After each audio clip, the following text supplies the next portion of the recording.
आज परत एकदा विदर्भ स्पेशल रेसिपी आपण करूया। विदर्भातली रेसिपी आहे आणि विदर्भात सुद्धा ही फार कमी बनवल्या जाते। चला तर रेसिपीला आपण सुरुवात करूया। तर इथे मी मेथी घेतली, निवडून घेतली, स्वच्छ धुवून घेतली आणि थोडीशी कापून घेतली आहे। तेल गरम करायचं, त्यात घालायचा कांदा। कांदा थोडा जास्त लागतो, 3 मोठे कांदे घेतले, हिरव्या मिरच्या घ्यायच्या आणि 2-1 मिनिट आपण हे परतून घ्यायचं। नंतर आपण यात घालायचे तुरीचे दाणे। आता हिवाळा आहे, तुरीच्या शेंगा मस्त आल्यात बाजारात। कांद्यासोबत तुरीचे दाणे सुद्धा आपण परतून घ्यायचे 2 मिनिट। 2 टमाटर घालायचे, हलकेसे नरम करायचे, खूप शिजवायचे नाही टमाटर। टमाटर नरम झाले की त्यात आपण घालायची मेथीची भाजी।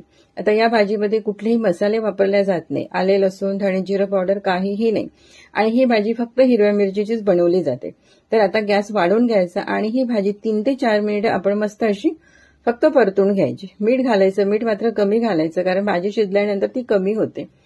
परत आपण ही 2-1 मिनिट शिजवून घेऊया आणि ते मस्त तुम्ही बघू शकता अगदी मोकळी अशी आपली मेथीची भाजी तयार झालेली आहे। भाकरी सोबत अगदी मस्त लागतं आणि विदर्भ स्पेशल रेसिपी आणि आता हिवाळा आहे, तर तुम्ही सुद्धा ही रेसिपी नक्की एकदा ट्राय करा। आवडलीच तर लाईक करा आणि शेअर करा।